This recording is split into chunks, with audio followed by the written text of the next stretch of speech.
masih remaja kok hamil kemudian menikah tadi ya.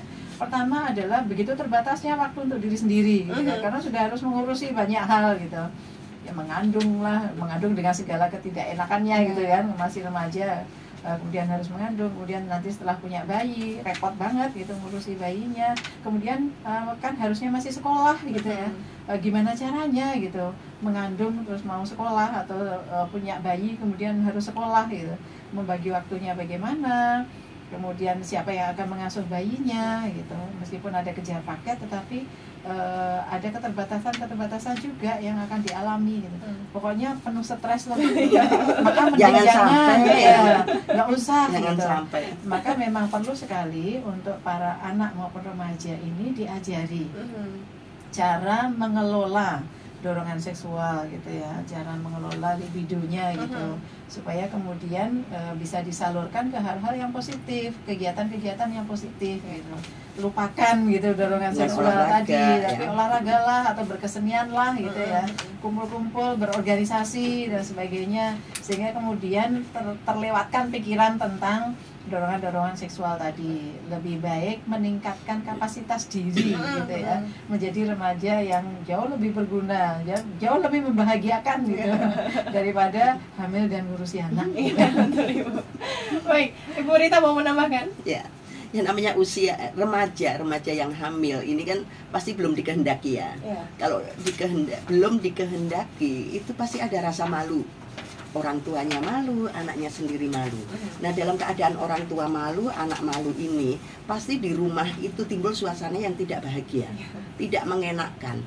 Padahal seorang ibu hamil itu ya harus manja, harus happy, harus bahagia, menikmati, minta ini, minta itu gitu kan. Nah, ini kan belum ada kesiapan, sehingga situasi yang tidak membahagiakan ini akan mengganggu kesehatan mental ibunya. Nah, ini akan berdampak pada bayinya.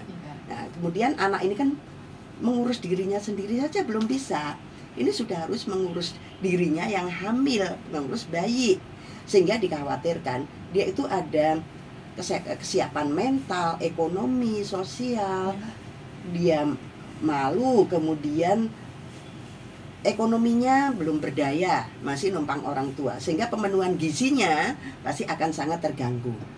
Kemudian ya di kehidupan sosialnya jelaslah dia akan kehilangan masa-masa remaja yang membahagiakan. Masa keemasan ya.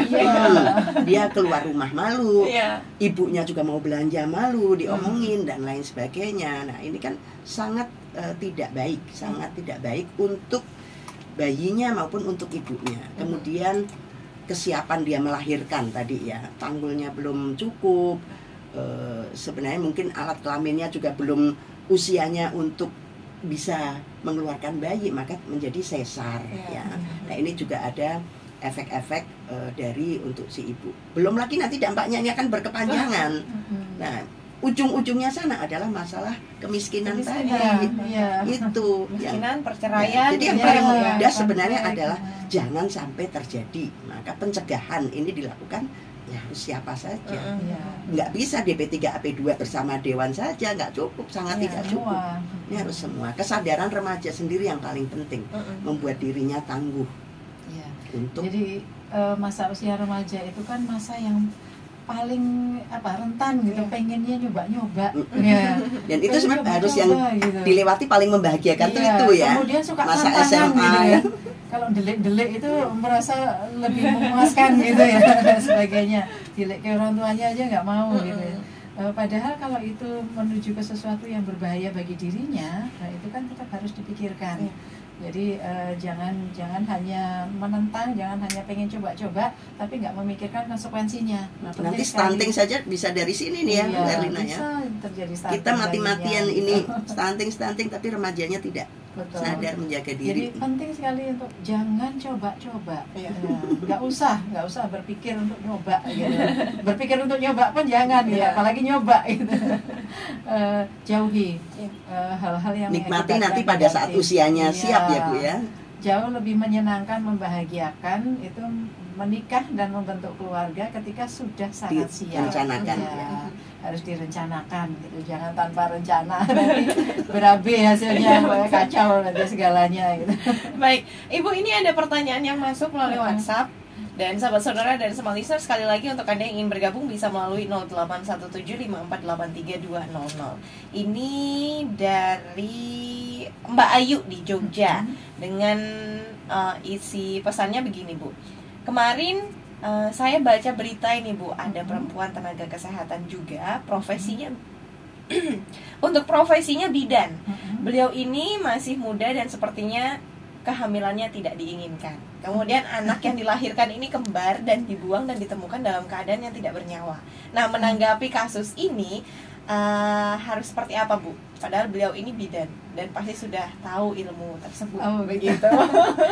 Jadi kalau ini apalagi dibuang tadi bayinya, sudah tentu kemudian bisa diproses hukum ya. Kalau itu ya ada konsekuensi hukumnya gitu, karena sudah ada undang-undang perlindungan anak gitu ya. Anak itu kalau menurut undang-undang kan sejak masih ada di dalam kandungan maupun setelah lahir gitu. Artinya aborsi pun itu melanggar undang-undang perlindungan anak gitu. Apalagi sudah dilahirkan dan kemudian dibuang atau dibunuh gitu ya. Itu tenaga juga medis lagi ya, Bu ya. Apalagi tenaga medis tadi. Itu sudah melanggar undang-undang perlindungan anak juga, dan segala yang berbau pasal-pasal tentang kriminalitas atau kejahatan ya.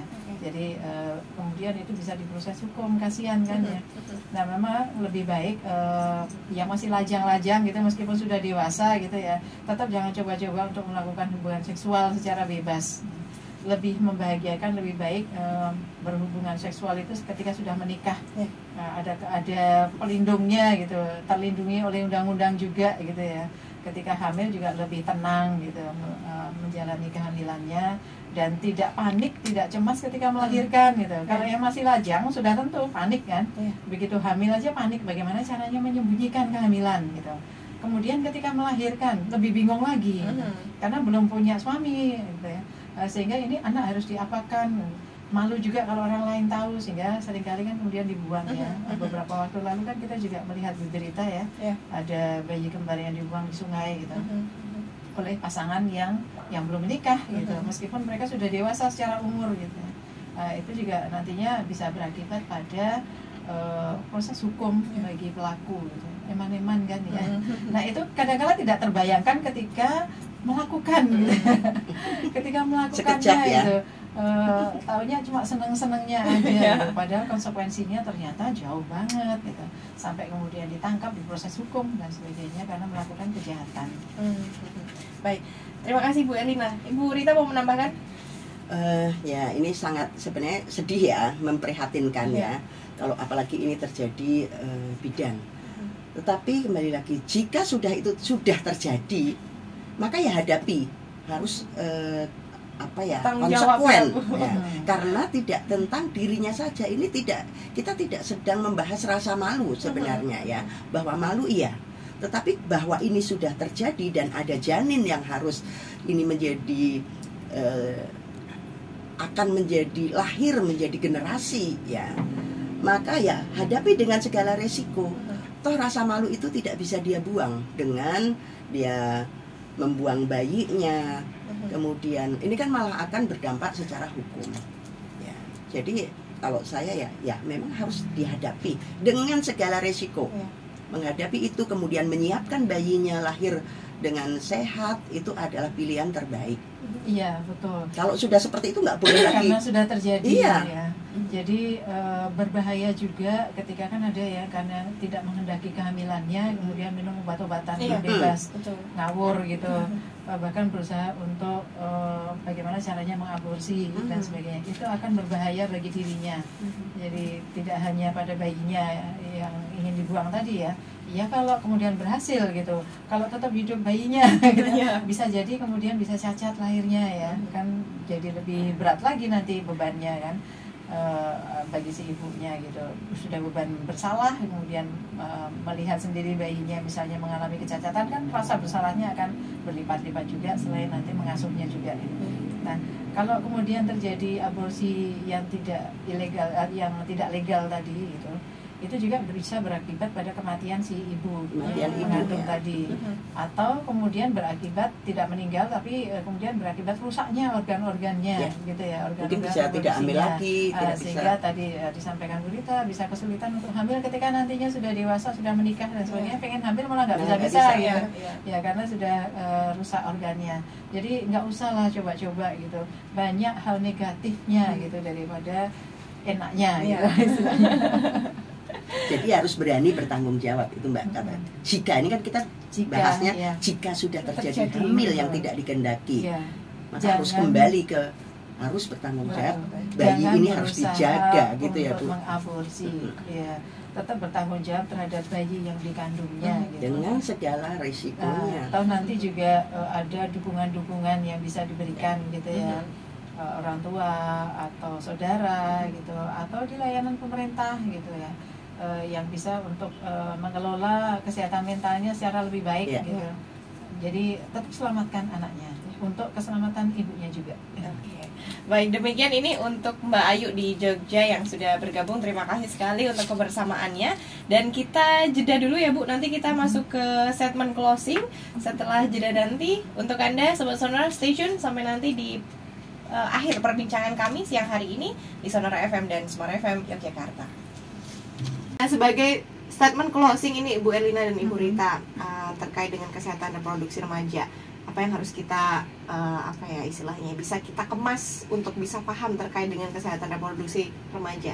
Ya, sebetulnya remaja sendiri harus belajar ya, harus memahami kesehatan reproduksinya. Kami bahkan di DP3AP2 ini mengeluarkan buku saku gitu untuk kesehatan reproduksi remaja dengan bahasa yang gampang dimengerti oleh remaja. Jadi bahasanya adalah bahasa remaja gitu, menyenangkan juga mempelajarinya gitu. Buku saku dibawa kemana-mana bisa gitu, sambil tiduran juga dibaca enak gitu.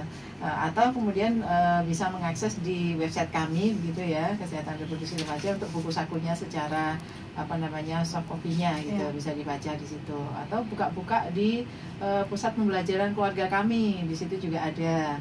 Kemudian terkait dengan kesehatan mental remaja juga ada di situ gitu. Semuanya dilakukan kami, artinya langsung ketemu masyarakat iya, melalui media sosial iya, menyediakan buku saku, e-book dan sebagainya juga iya. Semuanya supaya para remaja ini memahami kesehatan reproduksinya dan memperoleh sumber-sumber yang sahih gitu ya, valid untuk mempelajarinya. Dan itu juga bisa dipelajari juga oleh orang tua. Orang tua juga ikut baca gitu ya, ikut belajar gitu, sehingga kemudian bisa memahamkan pada anak-anak remajanya gitu. Penting sekali untuk memahami itu supaya tidak terjadi hal-hal yang negatif gitu. Jangan sampai anak-anaknya melakukan seks bebas, apalagi kemudian sampai hamil, atau tidak hamil tapi kena penyakit menular seksual, kan bahaya juga gitu. Jangan sampai terjadi seperti itu. Jadi ayo kita semua belajar tentang kesehatan reproduksi gitu. Baik, terima kasih Bu Erlina. Dari Ibu Rita?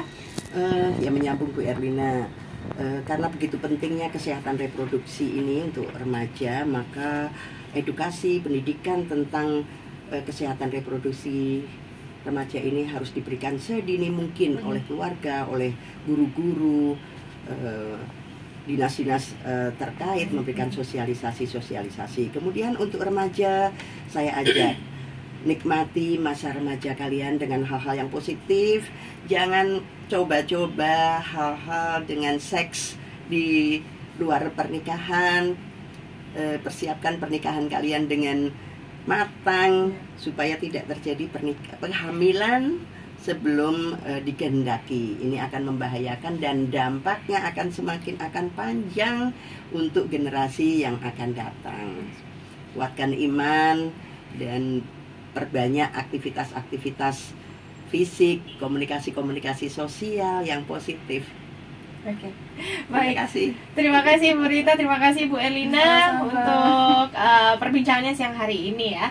Dan sama-sama demikian untuk podcast kami kali ini di podcast Family Talks untuk tema kesehatan reproduksi remaja. Saya Ica pamit mewakili semua yang hadir dan bertugas yang hari ini, sahabat-sahabat dan semua listener. Terima kasih dan selamat melanjutkan aktivitas Anda. Terima kasih.